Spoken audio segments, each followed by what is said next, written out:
Dear students, इस video में हम पास्ट टेंस के बारे में अध्ययन करेंगे। पास्ट इंडेफिनिट, पास्ट कंटिन्यूस और past perfect, past perfect continuous, इन चारों टेंसेस के बारे में अध्ययन करेंगे। तो शुरू करते हैं। फर्स्ट है पास्ट इंडेफिनिट, जिसको हम सिंपल पास्ट टेंस भी बोलते हैं। इस टेंस में एक हेल्पिंग वर्ब होती है, डिड। केवल एक हेल्पिंग वर्ब है, डिड, जो इंटरोगेटिव और नेगेटिव सेंटेंस में ही प्रयुक्त होती है। अफर्मेटिव सेंटेंस में जो है ये डिड जो अफर्मेटिव सेंटेंस में यूज नहीं होती है। Did no use in affirmative, affirmative में डिड का प्रयोग नहीं होता है, और इंटरोगेटिव और नेगेटिव सेंटेंसेज में डिड का प्रयोग होता है। डिड आने के बाद मेन वर्ब की जब फॉर्म लगाते हैं तो मेन वर्ब की फर्स्ट फॉर्म लगाते हैं इंटरोगेटिव और नेगेटिव सेंटेंसेज में। अफर्मेटिव सेंटेंसेज में चूंकि डिड का यूज नहीं होता है तो केवल मेन वर्ब की सेकंड फॉर्म वाक्य में प्रयुक्त की जाती है। नेक्स्ट है पास्ट कंटिन्यूअस। अच्छा, पास्ट इंडेफिनिट की सभी सब्जेक्ट के साथ इंटरोगेटिव और नेगेटिव में, सब्जेक्ट चाहे कुछ भी हो, इंटरोगेटिव अगर नेगेटिव सेंटेंस है तो अपन डिड ही हेल्पिंग वर्ब का यूज करेंगे। Next past continuous. Past continuous में हमारे पास दो हेल्पिंग वर्ब हैं, एक तो वाज है और एक है वर। वाज और वर। जब वाक्य में सब्जेक्ट आई हो, ही हो, सी हो, इट हो या कोई सिंगुलर नाउन सब्जेक्ट हो तो हेल्पिंग वर्ब वाज का प्रयोग करेंगे। लेकिन अगर वाक्य का सब्जेक्ट प्लूरल हो, जैसे वी, यू, दे या कोई प्लूरल नाउन हो, इनमें से अगर सब्जेक्ट है तो अपन वर हेल्पिंग वर्ब का यूज करेंगे। और चाहे वाक्य अफर्मेटिव हो, चाहे नेगेटिव हो, चाहे इंटरोगेटिव हो, वाज या वर दोनों में से एक का प्रयोग होगा ही होगा। उसके बाद जो मेन वर्ब आएगी उसकी फर्स्ट फॉर्म में आईएनजी जोड़ा जाएगा। थर्ड है पास्ट परफेक्ट। पास्ट परफेक्ट में केवल एक हेल्पिंग वर्ब है, हैड। चाहे वाक्य अफर्मेटिव हो, चाहे नेगेटिव हो, अफर्मेटिव हो, चाहे नेगेटिव हो, चाहे इंटरोगेटिव हो, सभी प्रकार के वाक्य में हेड का प्रयोग होगा और उसके बाद मेन वर्ब की थर्ड फॉर्म आ जाएगी। अगला है पास्ट परफेक्ट कंटिन्यूअस। इसमें एक ही हेल्पिंग वर्ब हमारे पास है, हैड बीन। सब्जेक्ट से कुछ भी हो, अफर्मेटिव सेंटेंस में, नेगेटिव सेंटेंस में और इंटरोगेटिव सेंटेंस में, सभी सेंटेंसेज में had been helping verb past perfect continuous tense में प्रयोग करनी है। और उसके बाद चूंकि कंटिन्यूअस टेंस है इसलिए मेन वर्ब की फर्स्ट फॉर्म में आईएनजी लगाना है।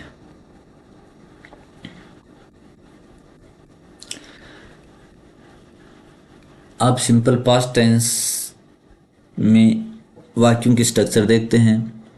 सबसे पहले अफर्मेटिव सेंटेंस। अफर्मेटिव सेंटेंस में सबसे पहले अपन सब्जेक्ट लिखेंगे। उसके बाद चूंकि अफर्मेटिव जो है इसमें डिड का प्रयोग नहीं होता है, अफर्मेटिव में डिड का प्रयोग नहीं होता है, इसलिए केवल मेन वर्ब की सेकंड फॉर्म आ जाएगी। उसके बाद अगर ऑब्जेक्ट है तो ऑब्जेक्ट लिखेंगे, और ऑब्जेक्ट नहीं है तो अन्य वर्ड हैं तो वो लिखेंगे, लास्ट में फुल स्टॉप लग जाएगा। नेगेटिव की स्ट्रक्चर क्या होगी? सबसे पहले सब्जेक्ट, फिर चूंकि नेगेटिव हेल्पिंग वर्ब के बिना नहीं बनता है इसलिए सब्जेक्ट के बाद में हेल्पिंग वर्ब डिड लगाएंगे। चाहे सब्जेक्ट कुछ भी हो, डिड ही हेल्पिंग वर्ब लगेगी इस टेंस में। उसके बाद नेगेटिव है तो हेल्पिंग वर्ब के बाद में नोट लगेगा। फिर डिड आने की वजह से मेन वर्ब की फर्स्ट फॉर्म लगेगी। उसके बाद अगर ऑब्जेक्ट है तो वो लिखेंगे, अदर वर्ड है तो वो लिखेंगे और लास्ट में फुल स्टॉप पे लगा देंगे। उसके बाद है इंटरोगेटिव। इंटरोगेटिव में हमने देखा था या तो शुरू में WH वर्ड या शुरू में हेल्पिंग वर्ब। अगर WH वर्ड है तो WH वर्ड के बाद में हेल्पिंग वर्ब आ जाएगी और लास्ट में क्वेश्चन मार्क आना ही है। और स्ट्रक्चर एकदम सेम है। इंटरोगेटिव सेंटेंस में दोनों जो प्रकार हैं, चाहे हेल्पिंग वर्ब से शुरू हो चाहे WH वर्ड से शुरू हो, पूरी संरचना एकदम एक जैसी है। लास्ट में क्वेश्चन मार्क आएगा, लेकिन स्टार्टिंग जो है वो इसमें तो हेल्पिंग वर्ब से शुरू हो जाएगी और इसमें WH वर्ड से शुरू हो जाएगी, इतना ही फ़र्क है। तो सबसे पहले हेल्पिंग वर्ब आ गई, उसके बाद सब्जेक्ट आ जाएगा। फिर चूंकि हेल्पिंग वर्ब डिड है, इसलिए सब्जेक्ट के बाद जो मेन वर्ब है उसकी फर्स्ट फॉर्म में लगेगी। उसके बाद अगर वाक्य में ऑब्जेक्ट है तो वो लिखेंगे, उसके बाद अन्य शब्द है तो वो लिखेंगे, और लास्ट में क्वेश्चन मार्क लगा देंगे। अब कुछ एग्जाम्पल लेते हैं अफर्मेटिव, नेगेटिव और इंटरोगेटिव की।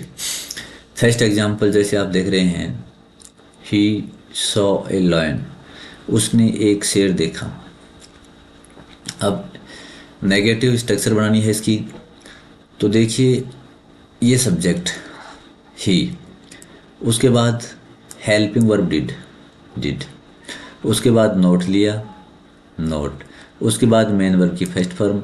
तो यहाँ जो ये है अफर्मेटिव सेंटेंस में तो मेन वर्ब की सेकंड फॉर्म होती है ये, लेकिन नेगेटिव सेंटेंस में डिड का यूज कर लिया हेल्पिंग वर्ब का, तो डिड के बाद मेन वर्ब की फर्स्ट फॉर्म ही आएगी, और उसके बाद में ए लॉयन ऑब्जेक्ट है तो ए लॉयन लिख दिया, और लास्ट में फुल स्टॉप। अगर इंटरोगेटिव बनाना है तो सबसे पहले हेल्पिंग वर्ब पास्ट टेंस की, पास्ट इंडेफिनिट टेंस की, डिड, उसके बाद सब्जेक्ट ले लिया अपना, सब्जेक्ट इसमें ही है, उसके बाद वर्ब की फर्स्ट फॉर्म सी, उसके बाद में ऑब्जेक्ट है तो ऑब्जेक्ट लिख दिया, और लास्ट में क्वेश्चन मार्क लगा दिया। नेक्स्ट,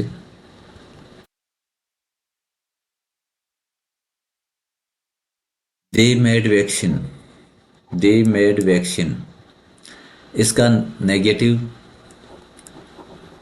दे, हेल्पिंग वर्ब लगाएंगे डिड, उसके बाद नॉट लगाएंगे, उसके बाद मेन वर्ब की फर्स्ट फॉर्म, तो ये मेन वर्ब है, यहाँ पे मेन वर्ब की सेकंड फॉर्म है अफर्मेटिव सेंटेंस में।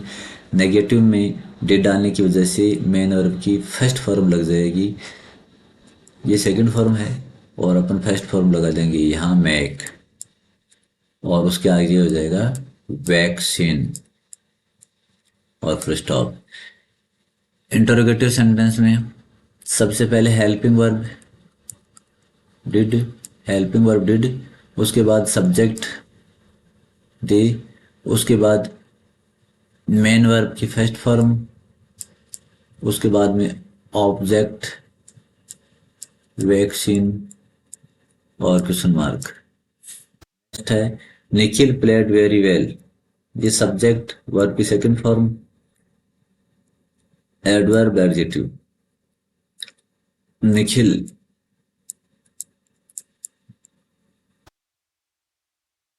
निखिल, हेल्पिंग वर्ब डिड, फिर नोट लगाएंगे, फिर मेन वर्ब की फर्स्ट फॉर्म, तो यहाँ पे अफर्मेटिव सेंटेंस में ये सेकंड फॉर्म है, फर्स्ट फॉर्म हो जाएगी प्ले, और वेरी वेल। इंटरोगेटिव सेंटेंस हो जाएगा सबसे पहले हेल्पिंग वर्ब डिड, फिर सब्जेक्ट निखिल, फिर वर्ब की फर्स्ट फॉर्म, तो फर्स्ट फॉर्म हो जाएगी प्ले और वेरी वेल। नेक्स्ट है they visited mount Abu last year, इसका subject they, helping verb did, फिर नॉट, फिर यहाँ पे ये मेन वर्ब की सेकंड फॉर्म है अफर्मेटिव सेंटेंस में, नेगेटिव में फर्स्ट फॉर्म हो जाएगी, यानी विजिटेड, विजिट हो जाएगी first form visit. They did not visit mount Abu last year.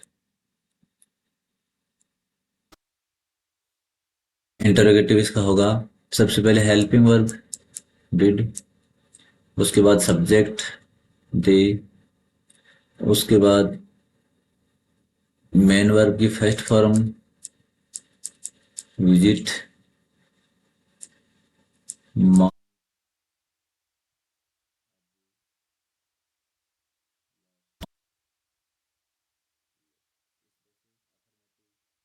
Negative और इंटरोगेटिव की स्ट्रक्चर होती है पास्ट इंडेफिनेट में। इसका यूजेस कहाँ होता है,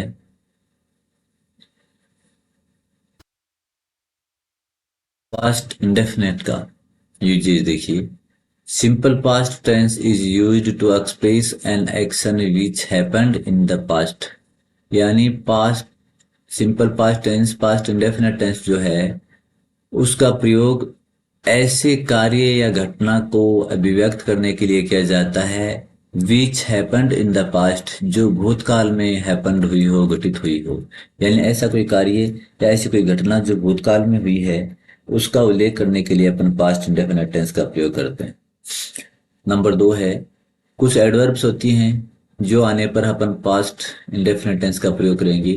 जैसे लास्ट जो है, लास्ट के बाद में टाइम, जैसे last night, last week, last month, last year, last decade, इस तरह से लास्ट के बाद में टाइम होना चाहिए। उसके बाद यस्टरडे हो सकता है, यस्टरडे यानी बीता हुआ कल, एगो यानी पहले, और लॉन्ग एगो यानी बहुत समय पहले या लंबे समय पहले, काफी दिनों पहले। ये हो सकता है। वंस हो सकता है, सम टाइम बैक हो सकता है, वंस यानी किसी समय या एक बार, सम टाइम बैक यानी कुछ समय पहले, सडनली अचानक से, ये शब्द भी कभी कभी आ जाता है। और ये बीता हुआ समय, कोई भी बीता हुआ समय आ सकता है। इसमें लास्ट के बाद में टाइम और यस्टरडे, एगो, लॉन्ग एगो, वंस, इनके आने की और ये एक जो है बीता हुआ समय आने की संभावना ज्यादा रहती है। अब इसके एग्जाम्पल लेते हैं। फॉर एग्जाम्पल फर्स्ट सेंटेंस लेते हैं, आई, ये break, I a new file yesterday।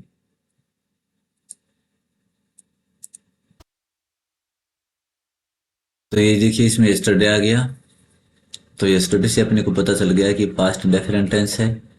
फिर दूसरा अपने को क्या काम करना है, एक तो अपनी पहचान करनी है टेंस की। उसके बाद दूसरा अपने को ये करना है कि वो सेंटेंस कैसा है, अफर्मेटिव है, नेगेटिव है या इंटरोगेटिव है। तो ये शुरू में सब्जेक्ट है, तो अफर्मेटिव सेंटेंस है, इसलिए इसमें डिड का प्रयोग नहीं होगा और मेन वर्ब की सेकंड फॉर्म आ जाएगी। तो बाई का बॉट हो जाएगा, BOUGHT, बॉट यानी खरीदा। I bought a new mobile yesterday, मैंने कल एक नया मोबाइल खरीदा। Second, he visited the Taj Mahal last month. यहाँ देखिए लास्ट के बाद में टाइम आ गया, लास्ट मंथ, यानी फास्ट इंडेफिनेट और अफर्मेटिव सेंटेंस है, इसलिए डिड तो आएगा नहीं और मेन वर्ब की सेकंड फॉर्म में विजिटेड आ जाएगी। Third, they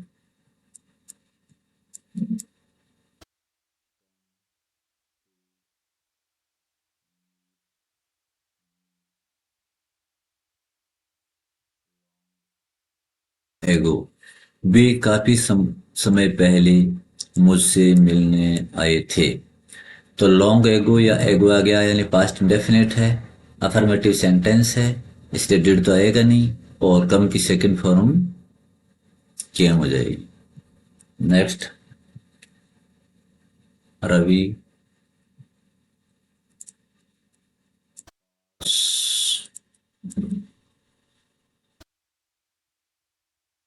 secondary exam in 2020। ये देखिए बीता हुआ समय में कोई काम हुआ है, तो पास्ट इंडेफिनिट, शुरू में सब्जेक्ट है, इसका मतलब अफर्मेटिव सेंटेंस, तो डिड तो आएगा नहीं और वर्ब की सेकंड फॉर्म में यानी past. Ravi passed his secondary exam in 2020, Ravi ने 2020 में अपनी 10वीं परीक्षा पास की। Next, once there be a king, once आ गया। अब हमने पहले एक वीडियो में देखा था प्रेजेंट टेंस में कि वंस जो है एक सेंटेंस लेते हैं और ही, ये अलग है भाई, ठीक है। ही take medicines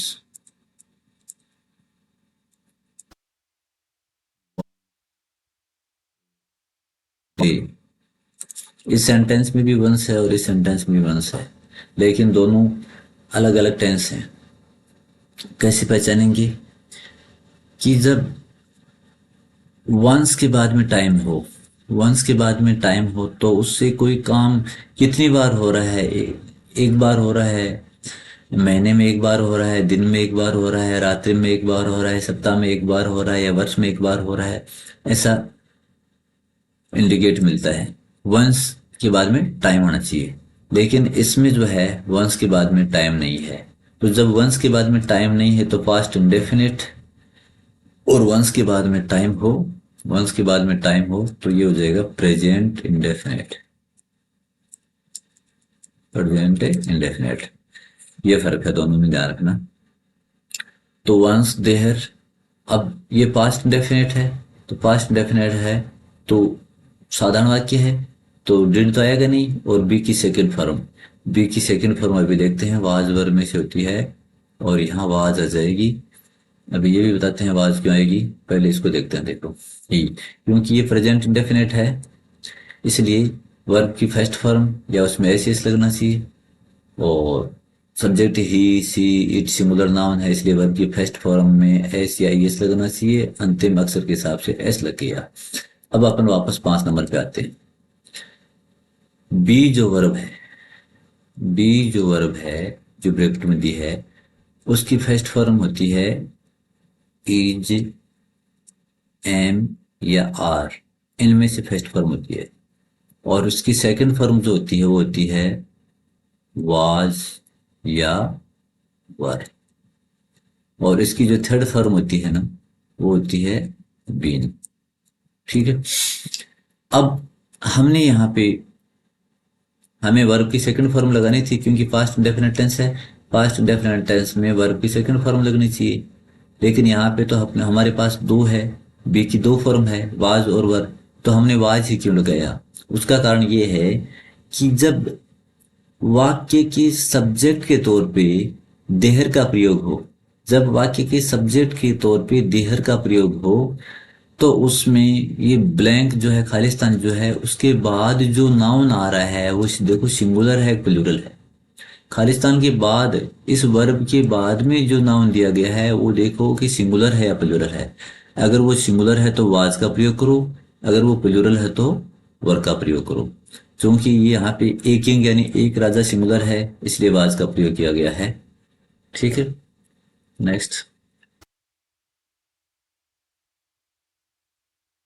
past continuous tense. Past continuous tense की स्ट्रक्चर देखते हैं। सबसे पहले सब्जेक्ट, फिर हमारे पास इसमें दो हेल्पिंग वर्ब हैं, हमारे पास एक है वाज और एक है वर, दो हेल्पिंग वर्ब हैं। अफर्मेटिव में भी लगेगी, नेगेटिव में भी लगेगी और इंटरोगेटिव में लगेगी। सभी प्रकार के वाक्यों में वाज या वर्ब में से एक हेल्पिंग वर्ब लगानी है और उसके बाद मेन वर्ब की फर्स्ट फॉर्म जो है उसमें आईएनजी ऐड करना है। तो सबसे पहले सब्जेक्ट हो गया अफर्मेटिव सेंटेंस में, उसके बाद में सब्जेक्ट के अकॉर्डिंग वाज या वर्ब में से एक लगाएंगे, उसके बाद मेन वर्ब की फर्स्ट फॉर्म लेंगे, उसमें आईएनजी जोड़ देंगे, उसके बाद अगर ऑब्जेक्ट है तो वो लिखेंगे, अन्य शब्द है तो वो लिखेंगे, लास्ट में फुल स्टॉप लगा देंगे। नेगेटिव में सबसे पहले सब्जेक्ट लेंगे, उसके बाद वाज या वर्ब में से एक सब्जेक्ट के अनुसार हेल्पिंग वर्ब लगा देंगे। नेगेटिव है तो हेल्पिंग वर्ब के तुरंत बाद में नॉट लगा देंगे, नॉट के तुरंत बाद वर्ब की फर्स्ट फॉर्म में आईएनजी जोड़ देंगे और उसके बाद में अगर ऑब्जेक्ट है तो वो लिखेंगे, अन्य शब्द है तो वो लिखेंगे, लास्ट में नेगेटिव में भी फुल स्टॉप लग जाएगा। Next, interrogative. तो इंटरोगेटिव में शुरू में हेल्पिंग वर्ब आ जाएगी, वाज या वर्ब में से एक, वो भी सब्जेक्ट के अकॉर्डिंग, जो भी वाक्य का सब्जेक्ट होगा उसके अकॉर्डिंग वाज या वर्ब लग जाएगी। तो सबसे पहले हेल्पिंग वर्ब लगी वाज वर्ब, उसके बाद सब्जेक्ट हो गया, सब्जेक्ट के तुरंत बाद मैन वर्ब की फर्स्ट फॉर्म में आईएनजी लग जाएगा, उसके बाद में अगर ऑब्जेक्ट है तो वो लिखा जाएगा, अन्य शब्द है तो वो लिखे जाएंगे, लास्ट में क्वेश्चन मार्क लग जाएगा।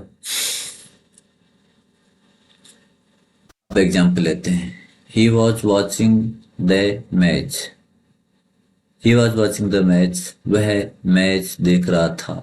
इसका नेगेटिव बनाने के लिए सबसे पहले सब्जेक्ट ले लो, उसके बाद में हेल्पिंग वर्ब वाज ले लो, और जो वाचिंग है वाज और वाचिंग के बीच में नॉट लगा दो।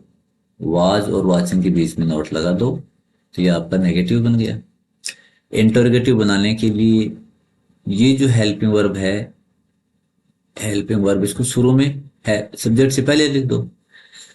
तो शुरू में वाज लिख दिया, उसके बाद में सब्जेक्ट अपना ही, फिर ये मेन वर्ब की फर्स्ट फॉर्म में आईएनजी जोड़ दिया, और ये इसमें ऑब्जेक्ट है, अन्य कोई शब्द है नहीं, लास्ट में क्वेश्चन मार्क आ गया। Second example, they were making a noise.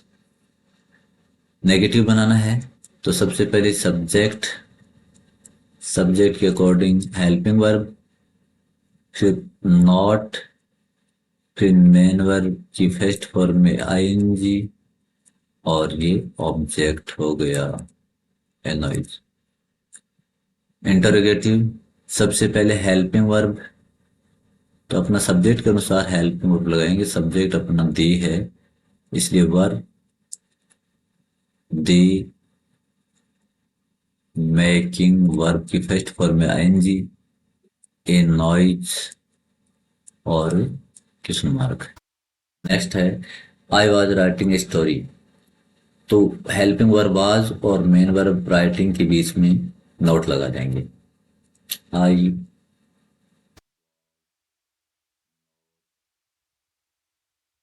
Writing a story. Interrogative, सबसे पहले हेल्पिंग वर्ब लेंगे वाज, फिर सब्जेक्ट आई, फिर वर्ब की फर्स्ट फॉर्म में आईएनजी, राइटिंग, फिर ये ए स्टोरी ऑब्जेक्ट, अन्य कोई शब्द है नहीं, तो बन गया was I writing a story. इस टेंस का यूजेस देखते हैं। इस पास्ट कंटिन्यूस टेंस का यूजेस कहाँ कहाँ करना चाहिए, कब कब करना चाहिए। Past continuous tense is used to express an action which was happening in the past at a certain time।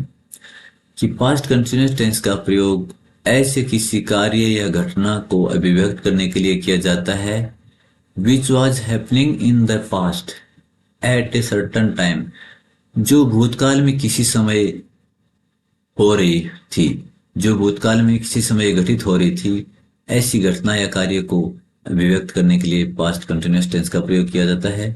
इसके अलावा कुछ एडवर्ब ऑफ टाइम है, जैसे at that time, at that moment, then, those days. ये भी अगर आते हैं तो पास्ट कंटिन्यूअस टेंस का प्रयोग करेंगे। ध्यान से देखना, अगर एट दिस टाइम हो तो present continuous, at this moment हो तो प्रेजेंट कंटिन्यूअस, अगर नाउ हो तो प्रेजेंट कंटिन्यूअस, और देन हो तो पास्ट कंटिन्यूअस। अगर दीज डेज हो तो प्रेजेंट कंटिन्यूअस, और दोज डेज हो तो पास्ट कंटिन्यूअस आपको लगाना है।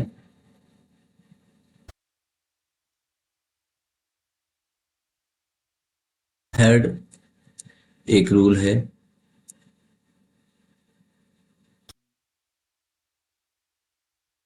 यदि किसी वाक्य में दो क्लॉज, क्लोज यानी वाक्य,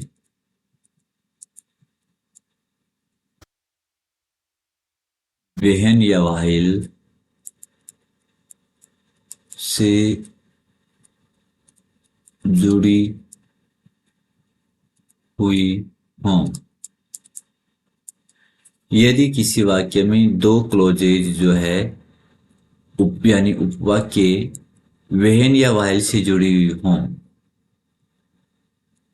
तथा यदि दोनों में कार्य भूतकाल में एक साथ चल रहा था तो में पास्ट कंटिन्यूअस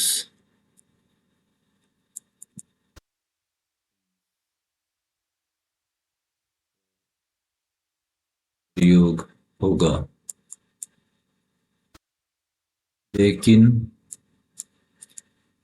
यदि एक कार्य भूतकाल में चल रहा था यानी जारी था और दूसरा कार्य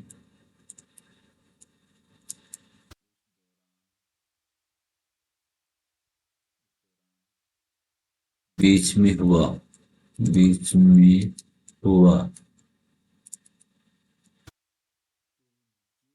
ये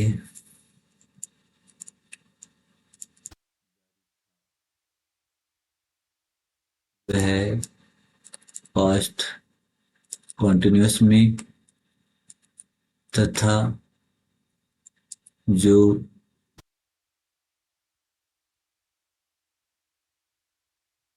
कार्य या घटना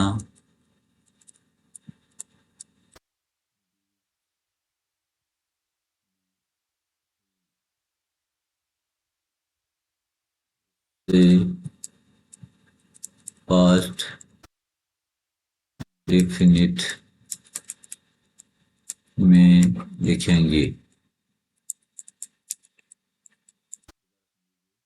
यदि किसी वाक्य में दो क्लोजेज यानी दो उपवाक्य वहन या वाइल से जुड़े हुए हों, वाक्य एक होगा उसमें वहन या वाइल या तो शुरू में होगा या बीच में होगा और दो क्लोज होगी, तथा यदि दोनों में कार्य भूतकाल में एक साथ चल रहा था तो दोनों में पास्ट कंटिन्यूअस टेंस का प्रयोग होगा।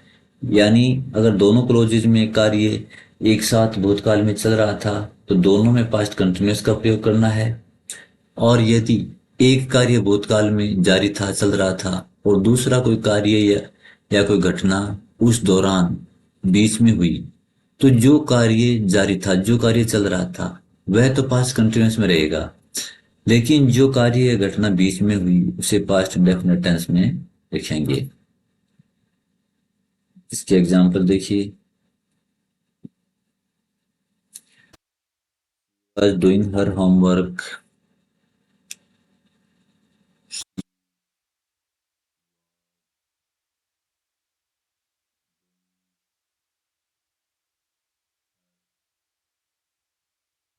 work while her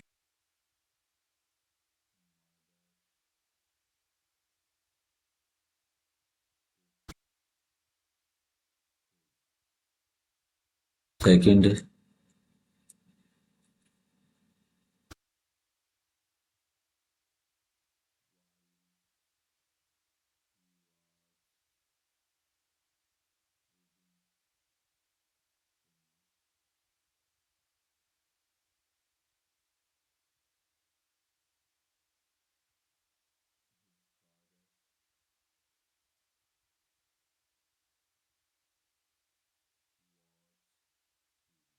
दो एग्जाम्पल लेते हैं।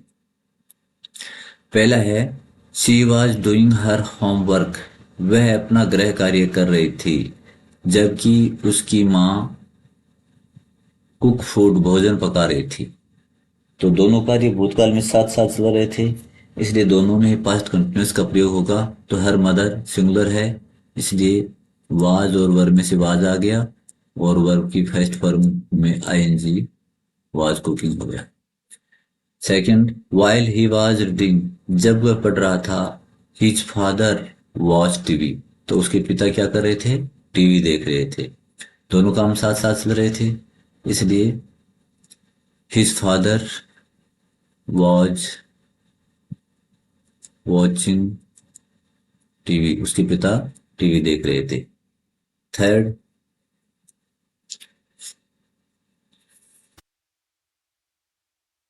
व्हेन आई वाज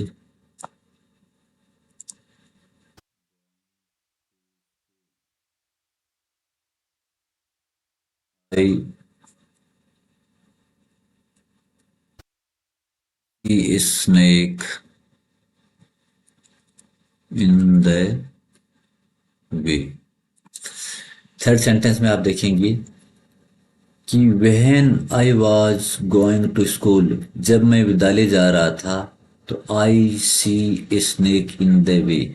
तो यहाँ पे हम ये नहीं कहेंगे कि मैं एक सांप, रास्ते में एक सांप देख रहा था।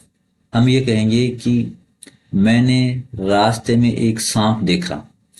तो आप देख रहे हैं कि बहन या भाई से अगर कोई दो क्लोज जुड़ी हुई हैं, तो ये कार्य तो चल रहा था, स्कूल जाने का काम चल रहा था। उस दौरान बीच में जो घटना घटित हुई वो पास्ट इंडेफिनेट में। तो रास्ते में जाते हुए इसने बीच में सांप देखा, तो ये घटना बीच में घटित हुई, इसलिए ये पास्ट इंडेफिनेट में। तो आई पास्ट इंडेफिनेट में वर्ब की सेकंड फॉर्म होगी, I saw a snake in the वे।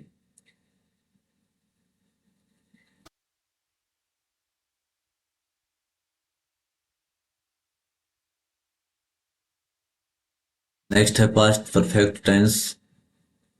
इस टेंस में हमारे पास केवल एक हेल्पिंग वर्ब है, हैड। अफर्मेटिव, नेगेटिव, इंटरोगेटिव सब में लगेगी और मेन वर्ब की थर्ड फॉर्म यूज होगी। सेंटेंस स्ट्रक्चर होगी अफर्मेटिव में सबसे पहले सब्जेक्ट, फिर हेल्पिंग वर्ब, मेन वर्ब की थर्ड फॉर्म, ऑब्जेक्ट होगा तो वो लिखेंगे, अदर वर्ड होंगे तो वो लिखेंगे, लास्ट में फुल स्टॉप लगा देंगे। नेगेटिव में क्या होगा, हेड और मैन वर्ब की थर्ड फॉर्म के बीच में नोट आ जाएगा। हेड और मैन वर्ब की थर्ड फॉर्म के बीच में नोट आ जाएगा और सेम ही रह जाएगी। इंटरोगेटिव में क्या होगा, ये जो हेड है, इस हेड को उठा के अपने स्टार्टिंग में ले लेंगे, तो हेड, उसके बाद सब्जेक्ट, फिर मैन वर्ब की थर्ड फॉर्म, ऑब्जेक्ट होगा तो ऑब्जेक्ट लिखेंगे, अदर वर्ड होंगे अदर वर्ड लिखेंगे, लास्ट में क्वेश्चन मार्क लग जाएगा। एग्जाम्पल लेते हैं। फर्स्ट एग्जाम्पल है, he had declared the new policy.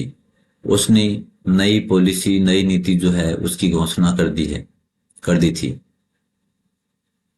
इसमें नेगेटिव बनाना है तो हेड और डिक्लेयर्ड जो है उसके बीच में नोट आ जाएगा। हेड और डिक्लेयर्ड के बीच में सबसे पहले सब्जेक्ट, हेल्पिंग वर्ब हेड, फिर नोट, फिर मैन वर्ब की third form, the new policy object हो गया।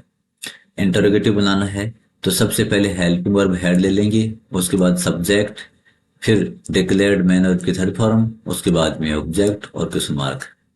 नेक्स्ट है, she had brought a new car. Subject, helping verb, man verb की थर्ड फॉर्म, ये इसका ऑब्जेक्ट। सबसे पहले नेगेटिव बनाने के लिए सबसे पहले सब्जेक्ट ले लिया, उसके बाद में हेल्पिंग वर्ब हेड ले ली, उसके बाद नॉट लगा दिया, उसके बाद मेन वर्ब की थर्ड फॉर्म जो है वही मेन वर्ब की थर्ड फॉर्म, उसके बाद में ऑब्जेक्ट, अन्य कोई शब्द है तो लिख देंगे, फुल स्टॉप लगा देंगे। इंटरोगेटिव सेंटेंस में सबसे पहले हेड हेल्पिंग वर्ब, उसके बाद उसका सब्जेक्ट सी, मेन वर्ब की थर्ड फॉर्म, उसके बाद में ऑब्जेक्ट ए न्यू और। Next, you had cured the disease. Subject, head, main verb की थर्ड फॉर्म और ऑब्जेक्ट। नेगेटिव बनाने के लिए सबसे पहले यू, फिर हेल्पिंग वर्ब हेड, फिर नॉट, मेन वर्ब की third form cured, object the disease, last. Interrogative sentence बनाने के लिए सबसे पहले हेल्पिंग वर्ब हैड, उसके बाद उसका सब्जेक्ट यू, फिर मेन वर्ब क्यूर्ड और ऑब्जेक्ट द डिजीज। इस तरह से अफर्मेटिव, नेगेटिव और इंटरोगेटिव की स्ट्रक्चर होगी। अफर्मेटिव सेंटेंस का प्रयोग कब किया जाना चाहिए। देखते हैं usages. Past past perfect tense का यूज अपने को कब करना चाहिए। Past perfect tense describe an action completed before a certain moment in the past.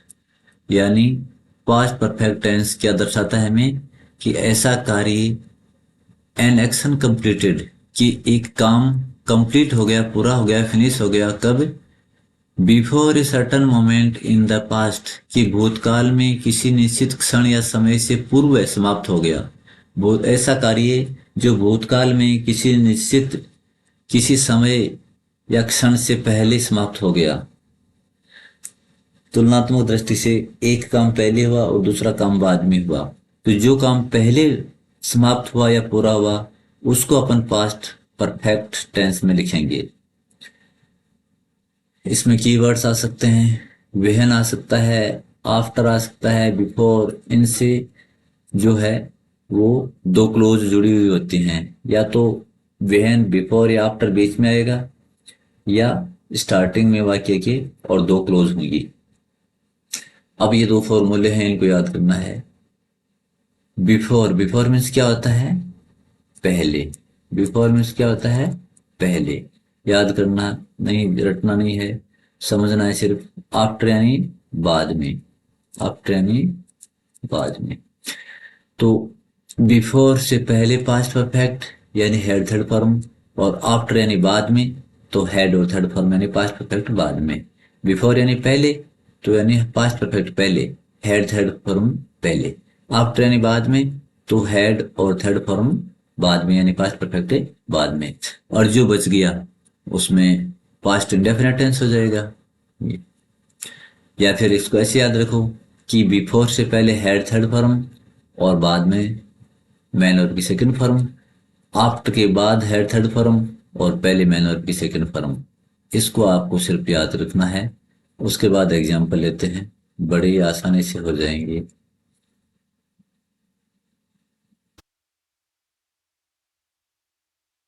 The patient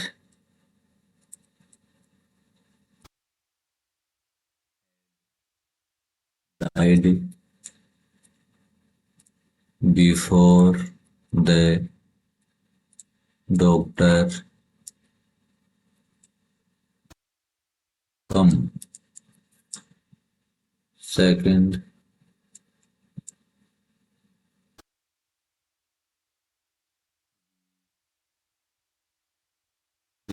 the station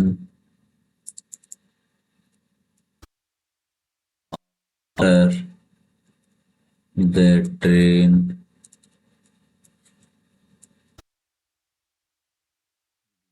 departed. अब दोनों वाक्यों को देखते हैं। ऊपर जो फॉर्मूला दिया है एक और दो, फॉर्मूला नंबर 1 और फॉर्मूला नंबर 2 से देखते हैं। पहले सेंटेंस में क्या है, बिफोर। बिफोर से पहले देखिए हेड और थर्ड फॉर्म, बिफोर से पहले हेड और थर्ड फॉर्म अपने दे रखा है। बिफोर के बाद में वर्ब की सेकंड फॉर्म, ये बिफोर, इसके बाद वर्ब की सेकंड फॉर्म यानी सेकंड फॉर्म कम की क्या हो गई, केम। दूसरा सेंटेंस देखिए, आफ्टर। आफ्टर में हमें आफ्टर से पहले दे रखा है, देखिए सेकंड फॉर्म वर्ब की, तो आफ्टर से पहले ये देखिए वर्ब की सेकंड फॉर्म, तो आफ्टर के बाद क्या, हेड और थर्ड फॉर्म होनी चाहिए, तो आफ्टर के बाद हेड और थर्ड फॉर्म डिपार्टेड। सेंटेंस का अर्थ क्या हो जाएगा, the patient had died before the doctor केम। रोगी मर चुका था before the doctor came, doctor के आने से पहले ही। अब यहाँ कॉन्सेप्ट के हिसाब से देखें तो जो काम पहले हुआ वो पास्ट परफेक्ट में, जो काम बाद में हुआ पास्ट इंडेफिनिट में। पास्ट इंडेफिनिट यानी वर्ब की सेकंड फॉर्म, पास्ट परफेक्ट यानी हेड और थर्ड फॉर्म। जो काम पहले हुआ, the patient had died before the doctor came, doctor के आने से पहले ही रोगी मर गया था, तो रोगी पहले मरा तो ये काम पहले पूरा हो गया, इसलिए पास्ट परफेक्ट में। जो काम बाद में हुआ, डॉक्टर बाद में पहुंचा, इसलिए पास्ट इंडेफिनिट में। सेकंड सेंटेंस है, we reach the station after the train had departed. हम गाड़ी के डिपार्ट यानी प्रस्थान करने, रवाना होने, हम गाड़ी के रवाना होने के बाद स्टेशन पहुंचे। तो पहले काम कौन सा हुआ? पहले गाड़ी डिपार्ट की, प्रस्थान की, रवाना हो गई, चली गई। उसके बाद हम स्टेशन पहुंचे। तो जो काम पहले हुआ वो पास्ट परफेक्ट में, जो काम बाद में हुआ वो पास्ट इंडेफिनेट में। Next, past perfect continuous tense में हमारे पास दो हेल्पिंग वर्ब, एक हेल्पिंग वर्ब है, sorry, had been. Had been एक ही हेल्पिंग वर्ब है, तो चाहे सब्जेक्ट कुछ भी हो आपको हैड बिन ही लगाना है। अफर्मेटिव में लगाना है, नेगेटिव में भी लगाना है, इंटरोगेटिव में लगाना है। और उसके बाद जो है मेन वर्ब की फर्स्ट फॉर्म जो है उसमें आईएनजी ऐड करना है। वाक्यों की स्ट्रक्चर होगी, सबसे पहले सब्जेक्ट, फिर हैड बिन, मेन वर्ब की फर्स्ट फॉर्म में आईएनजी लग जाएगा। ऑब्जेक्ट होगा तो ऑब्जेक्ट लिख देंगे, अन्य शब्द होगा तो अन्य शब्द लिख देंगे, लास्ट में फुल स्टॉप लग जाएगा। नेगेटिव स्ट्रक्चर होगी, सबसे पहले सब्जेक्ट, फिर अब आपको ये देखना है कि जिस किसी टेंस में हेल्पिंग वर्ब दो शब्दों की या तीन शब्दों की है और आपको नोट लगाना है, तो हेल्पिंग वर्ब का जो प्रथम शब्द है उसके तुरंत बाद नोट लगाना है। दूसरा या तीसरा शब्द जो है वो नोट के बाद आएंगे। नेगेटिव सेंटेंस में ध्यान रखना है कि अगर किसी भी वाक्य में या किसी भी टेंस में हेल्पिंग वर्ब एक से ज्यादा शब्दों की है, एक शब्द की है, तो हेल्पिंग वर्ब के बाद और मेन वर्ब से पहले नोट लग जाएगा। लेकिन अगर हेल्पिंग वर्ब दो शब्दों की या तीन शब्दों की हेल्पिंग वर्ब है, तो नोट जो है वो हेल्पिंग वर्ब के पहले शब्द के तुरंत बाद लगा देंगे। फिर बची हुई जो हेल्पिंग वर्ब है वो लिखेंगे, उसके बाद मेन वर्ब लिखेंगे। उसके बाद मेन वर्ब की फर्स्ट फॉर्म में आईएनजी आ जाएगा, ऑब्जेक्ट आ जाएगा और अन्य शब्द आ जाएंगे और फुल स्टॉप लग जाएगा। नेगेटिव में हो गया। अब इंटरोगेटिव, इंटरोगेटिव में सबसे पहले वही बात है, यहाँ पे हेल्पिंग वर्ब दो शब्दों की है, हैड बिन। तो एक शब्द जो है शुरू में हैड हेल्पिंग वर्ब का एक शब्द पहले लेंगे सब्जेक्ट की, और एक जो है वो अपनी जगह ही बाद में सब्जेक्ट के बाद रह जाएगा। उसके बाद मेन वर्ब की फर्स्ट फॉर्म है उसमें आईएनजी लग जाएगा, ऑब्जेक्ट होता है ऑब्जेक्ट लग जाएगा, अन्य शब्द हैं तो अन्य शब्द लग जाएंगे, लास्ट में क्वेश्चन मार्क लग जाएगा। I had been reading a novel since morning. अब कुछ एग्जाम्पल लेते हैं। I had been reading a novel since morning. अब इसमें आपको नेगेटिव बनाना है, तो ये हेल्पिंग वर्ब है हमारी हैड बीन। इन दोनों के बीच में आपको नोट रखना है, तो I had not been reading a novel since morning. Interrogative बनाना है, तो इन दोनों शब्दों में से पहला शब्द ये हैड, इसको शुरू में ले लो सब्जेक्ट से पहले, इसको शुरू में सब्जेक्ट से पहले ले लो। Had I been reading a novel since morning और क्वेश्चन मार्क लगा दो। नेक्स्ट एग्जांपल है, he had been living here for a long time. Had been negative बनाना है, तो यहाँ हैड के तुरंत बाद नोट लगा दो। He had not been living here a long time, full stop. Interrogative हो जाएगा, हैड ही बीन, फिर living here a long time. इस तरह से इंटरोगेटिव हो जाएगा।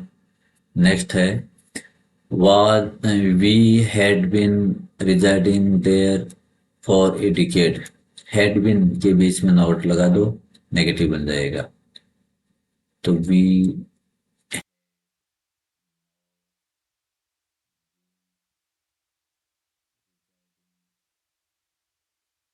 there